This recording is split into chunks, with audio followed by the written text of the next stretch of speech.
गडचिरोली जिल्ह्यातील चामोर्शी येथे जिल्हा परिषद, नगरपालिका, नगर परिषद तसेच स्थानिक स्वराज्य संस्था या निवडणुकीत विजय मिळावा यासाठी माननीय आमदार धर्मराव बाबा आत्राम यांनी जनकल्याण यात्रेला संबोधित करताना सांगितले की गडचिरोली जिल्ह्याच्या विकासासाठी राष्ट्रवादी काँग्रेस सत्तेत असणे गरजेचे आहे। शेतकऱ्यांच्या शेतीवर उद्योग न उभारता शासनाच्या जमिनीवर उद्योग उभारून स्थानिक युवकांना रोजगार उपलब्ध करून देण्यात यावे। तसेच राष्ट्रवादी काँग्रेसच्या उमेदवार यांना प्रचंड मताधिक्याने निवडून देऊन आशीर्वाद द्यावे। आपल्या जिल्ह्यात नवनवीन उद्योग स्थापित होत आहेत, त्यासाठी राष्ट्रवादी काँग्रेस पक्षाचा सदैव पुढाकार होता व पुढेही राहील असे माजी मंत्री आमदार धर्मराव बाबा आत्राम यांनी सभेला संबोधित करताना आपले विचार प्रकट केले। विधान परिषद आमदार अमोलदादा मिटेकरी यांनी गडचिरोली जिल्हा हा एक निसर्गाने नटलेला महाराष्ट्र राज्यातील एक प्रमुख जिल्हा असून येथे खनिज संपत्ती भरपूर असून त्याचा संवर्धन धर्मराव बाबा आत्राम हे याची योग्यरित्या जोपासना करण्याचे कार्य करीत आहेत असे आपले मत मांडले।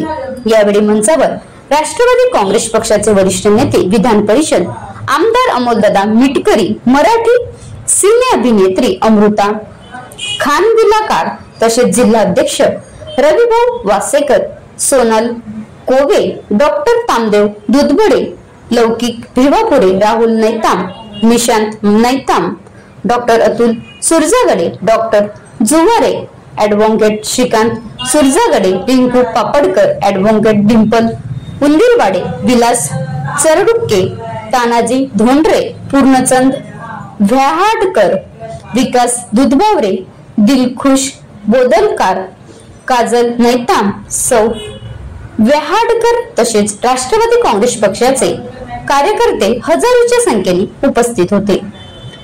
Maharashtra live news reporter Dhanraj Wasekar, तालुका प्रतिनिधी चामोर्शी। जितके कारखाना नाही तसं राहणार, परंतु आमच्या गरीब शेतकऱ्यांच्या डोक्यावर बसून तीन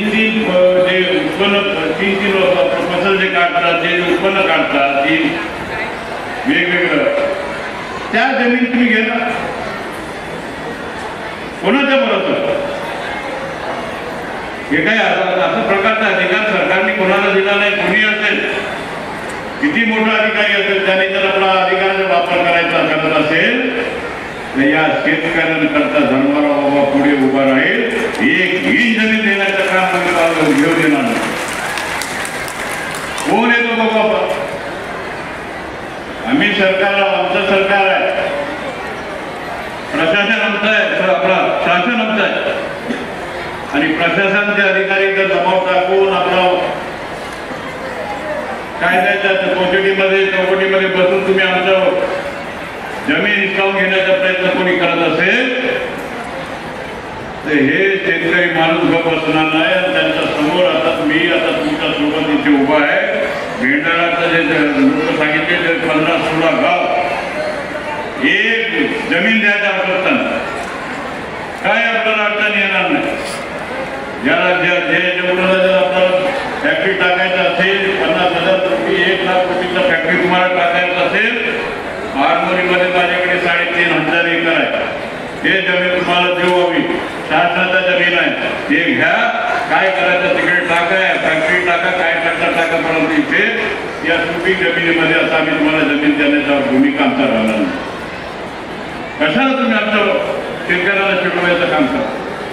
कुठेतरी हे थांबलं पाहिजे, म्हणजे पूर्ण